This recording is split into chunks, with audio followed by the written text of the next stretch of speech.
افسانہ اورکوٹ تحریر غلام عباس۔ جنوری کی ایک شام کو ایک خوشپوش نوجوان ڈیوس روڈ سے گزر کر مال روڈ پر پہنچا اور چیرنگ کراس کا رخ کر کے خرامہ خرامہ پٹی پر چلنے لگا۔ یہ نوجوان اپنی تراش خراش سے خاصا فیشنیبل معلوم ہوتا تھا۔ لمبی لمبی کلمیں، چمکتے ہوئے بال، باریک باریک مونچھیں گویا سرمے کی سلائی سے بنائی گئی ہوں۔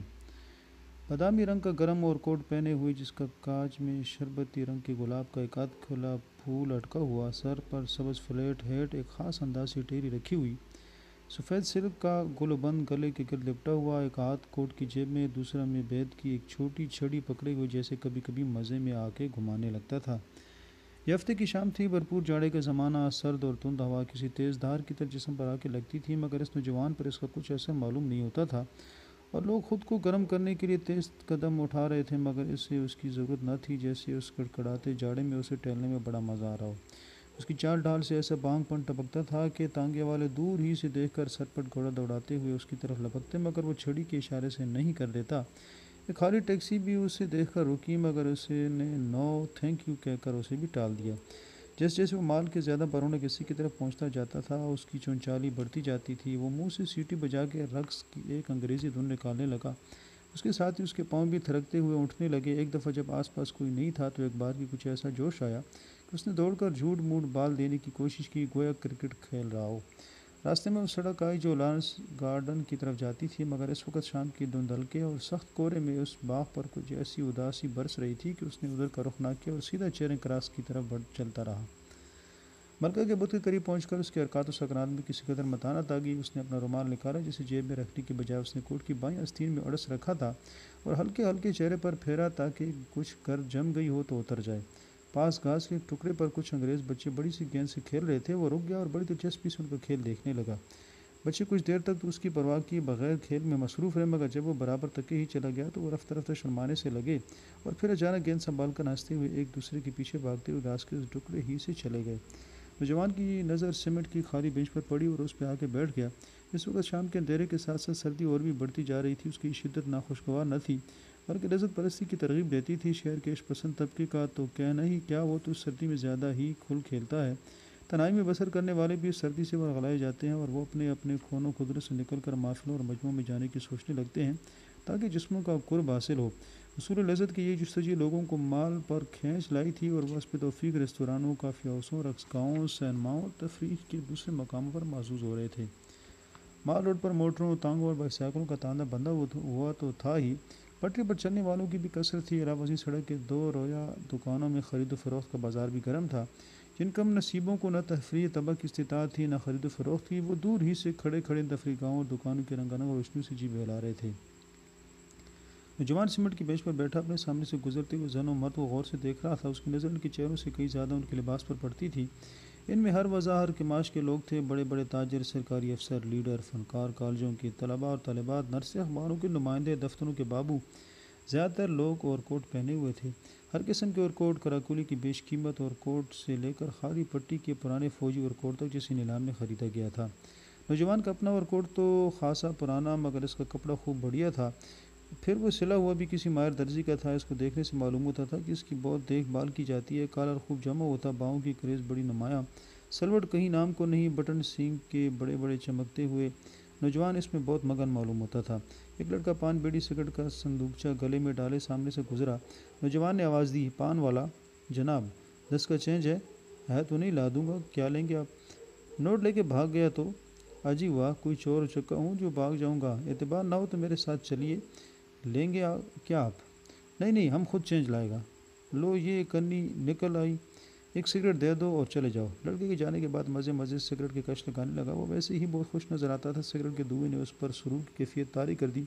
ایک چھوٹی سی سفید رنگ بلی سردی میں ٹھٹری ہوئی بینچ کے نیچے اس کے قدموں میں آ کر میاؤں میاؤں کرنے لگی۔ اس نے پچکارا تو اچھل کر بینچ پر آ چڑھی۔ اس نے پیار سے اس کی پیٹھ پر ہاتھ پھیرا اور کہا، پور لٹل سول۔ اس کے بعد وہ بینچ سے اٹھ کھڑا ہوا اور سڑک کو پار کر کے اس طرف چلا جدھر سینما کی رنگ برنگی خوش روشنیاں جلملا رہی تھیں۔ تماشا شروع ہو چکا تھا۔ برآمدے میں بھیڑ نہ تھی، صرف چند لوگ تھے جو آنے والی فلموں کی تصویروں کا جائزہ لے رہے تھے۔ یہ تصویریں چھوٹے بڑے کئی بورڈوں پر چسپاں تھیں۔ ان میں کہانی کی چیدے چیدے مناظر دکھائے گئے تھے۔ 3 نوجوان ایک لونڈین لڑکیاں ان تصویروں کو ذوق و شوق سے دیکھ رہی تھیں، ایک خاص شان استغنا کے ساتھ، مگر صنف ناظر کا پورا احترام ملحوظ رکھتے ہوئے۔ وہ بھی ان کے ساتھ ساتھ مگر مناسب فاصلے سے ان تصویروں کو دیکھتا رہا۔ لڑکیاں آپس میں منسی مذاق کی باتیں بھی کرتی جاتی تھی اور فلم پر رائے زنی بھی۔ اتنے میں ایک لڑکی نے جو اپنی ساتھ والی اس سے زیادہ حسین بھی تھی اور شوخ بھی، دوسری لڑکی کے کان میں کچھ کہا، جسے سن کر اس نے ایک کہکہا لگایا اور پھر وہ تینوں ہنستی ہوئی باہر نکل گئی۔ نوجوان نے اس کو کچھ اثر قبول نہ کیا اور تھوڑی دیر کے بعد وہ خود بھی سینما کی عمارت سے باہر نکل آیا۔ اب 7 بج چکے تھے اور وہ مال کی پٹی پر پہلے کی طرح مٹر گشت کرتا ہوا چلا آ رہا تھا۔ ایک ریستوران میں آرکیسٹرا بج رہا تھا، اندر سے کہیں زیادہ بائے لوگوں کا ہجوم تھا۔ ان میں زیادہ تر موٹروں کے ڈرائیور، کوچوان، پھل بیچنے والے جو اپنا مال بیچ کے خالی ٹوکرے لیے کھڑے تھے، کچھ راہگیر چلتے چلتے ٹھہر گئے تھے، کچھ مزدوری پیشہ لوگ تھے اور کچھ گداگر۔ یہ اندر والوں سے کہیں زیادہ گانے کے رسیاں معلوم ہوتے تھے، کیونکہ وہ غلو و پاڑا نہیں مچا رہے تھے بلکہ خاموشی سے نغمہ سن رہے تھے۔ حالانکہ دھن اور ساز اجنبی تھے، نوجوان پل بھر کے لیے رکا اور پھر آگے بڑھ گیا۔ تھوڑی دور چل کے اسے انگریزی موسیقی کی بڑی سی دکان نظر آئی اور وہ بلا تکلف اندر چلا گیا۔ ہر طرف شیشے کی الماریوں میں طرح طرح کے انگریزی ساز رکھے ہوئے تھے۔ ایک لمبی میز پر مغربی موسیقی کے 2 ورق کی کتابیں چنی تھیں۔ یہ نئے چنتر گانے تھے، سر ورق خوبصورت مگر رنگدار مگر دھنیں گھٹیا۔ ایک چھچلتی ہوئی نظر ان پر ڈالی، پھر وہاں سے ہٹ آیا اور سازوں کی طرف متوجہ ہو گیا۔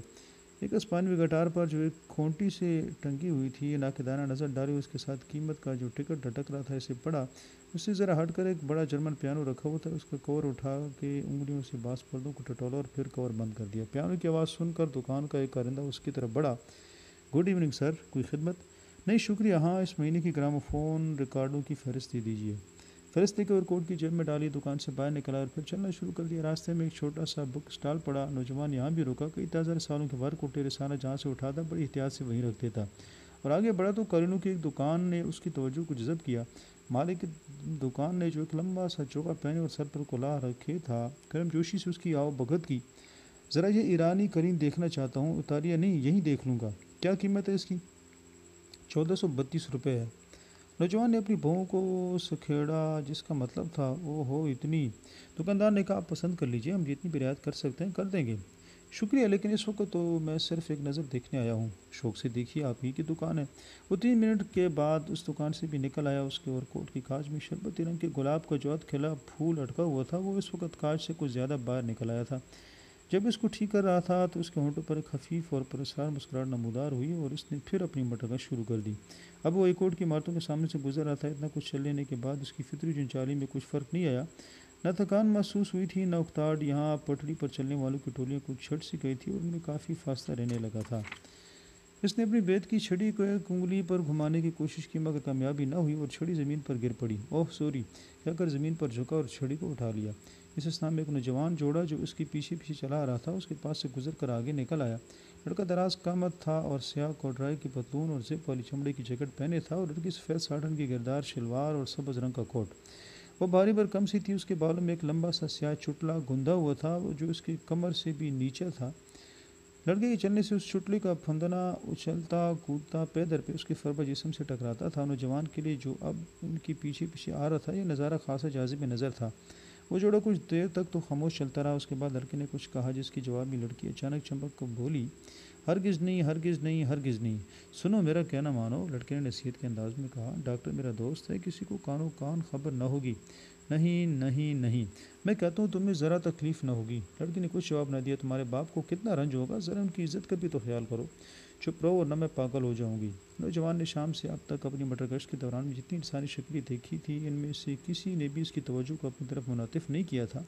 فی الحقیقت ان میں کوئی جاذبیت تھی ہی نہیں، یا پھر وہ اپنے حال میں ایسا مست تھا کہ کسی دوسرے سے اسے سروکار ہی نہ تھا۔ مگر اس دلچسپ جوڑے نے، اور جس میں کسی فسانے کے کرداروں کی سی ادا تھی جسے ایک باری اس کے دل کو مول لیا تھا اور اسے درجہ مشتاق بنا دیا کہ وہ ان کی اور بھی باتیں سنے اور ہو سکے تو قریب سے ان کی شکلیں بھی دیکھ لے۔ اس وقت وہ تینوں بڑے ڈاکخانے کے چوراہے کے پاس پہنچ گئے تھے۔ لڑکا اور لڑکی پل بھر کو رکے اور پھر سڑک پار کر کے میکلوڈ روڈ پر چل پڑے۔ نوجوان مال روڈ پر ہی ٹھہرا رہا، شاید وہ سمجھتا تھا کہ پھر فوراً کے پیچھے گیا تو ممکن ہے انہیں شبہ ہو جائے کہ ان کا تعاقب کیا جا رہا ہے، اس لیے اسے کچھ لمحے رک جانا چاہیے۔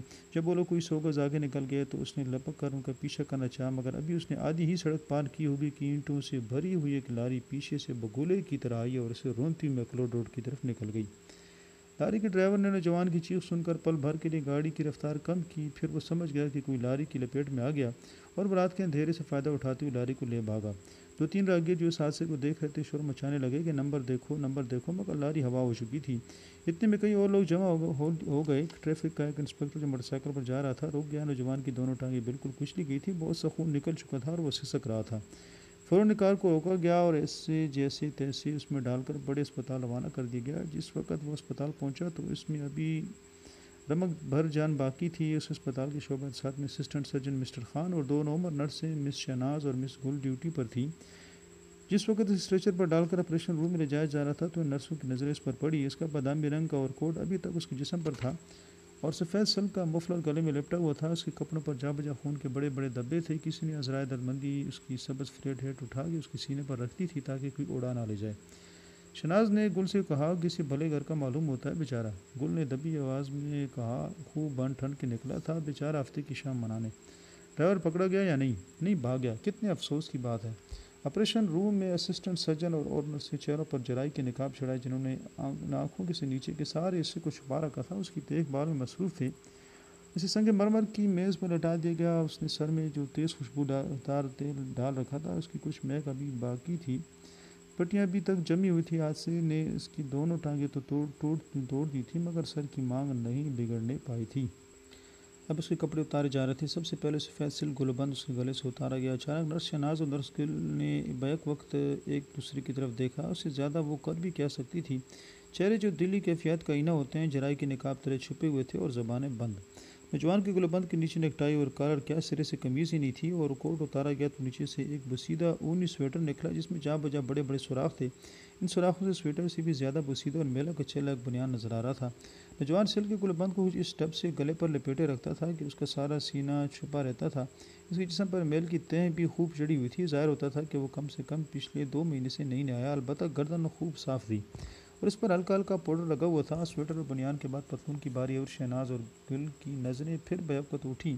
پتلون کی پیٹی کے بجائے ایک پرانی دھجی سے جو شاید کبھی نکٹائی رہی ہوگی خوب کس کے باندھا گیا تھا۔ بٹر اور بکسوئی غائب تھے۔ دونوں گھٹنوں پر سے کپڑا مسک گیا تھا اور کئی جگہ کھونچیں لگی تھیں، مگر چونکہ اسے اوور کوٹ کے نیچے رہتے تھے اس لیے لوگوں کی ان پر نظر نہیں پڑتی تھی۔ اب بوٹ اور جرابوں کی باری آئی تو ایک مرتبہ پھر مس شہناز اور مس گل کی آنکھیں چار ہوئیں۔ بوٹ تو پرانے ہونے کے باوجود خوب چمک رہے تھے، مگر ایک پاؤں کی جراب دوسرے پاؤں کی جراب سے بالکل مختلف تھی۔ پھر دونوں جرابیں پھٹی ہوئی بھی تھیں، اس قدر کہ ان میں سے نوجوان کی میلی میلی ایڑیاں نظر آ رہی تھی۔ بلا شبہ اس وقت تک وہ دم توڑ چکا تھا۔ اس کا جسم سنگ مرمر کی میز پر بھی جان پڑا تھا۔ اس کا چہرہ جو پہلے چھت کی سمت تھا کپڑے اتارنے میں دیواروں کی طرف مڑ گیا۔ معلوم ہوتا تھا کہ جسم اور اس کے ساتھ روح کی برہنگی نے اسے خجل کر دیا ہے اور وہ اپنے ہمجنسوں سے آنکھیں چھڑا رہا ہے۔ اس کوٹ کی مختلف جیبوں سے جو چیزیں برآمد ہوئی وہ یہ تھیں: ایک چھوٹی سی سیاہ کنگھی، ایک رومال، 6.5 آنے، ایک بجھا ہوا آدھا سگریٹ، ایک چھوٹی سی ڈائری جس میں نام اور پتے لکھے تھے، نئے گراموفون ریکارڈوں کی ایک ماہانہ فہرست اور کچھ اشتہار جو موٹر گشت کے دوران اشتہار بانٹنے والوں نے سیاحت کے تھما دیے تھے اور اس نے انہیں اور کوٹ کی جیب میں ڈال دیا تھا۔ افسوس کہ اس کی بیت کی چھڑی جو حادثے کے دوران کہیں کھو گئی تھی اس فہرست میں شامل نہ تھی۔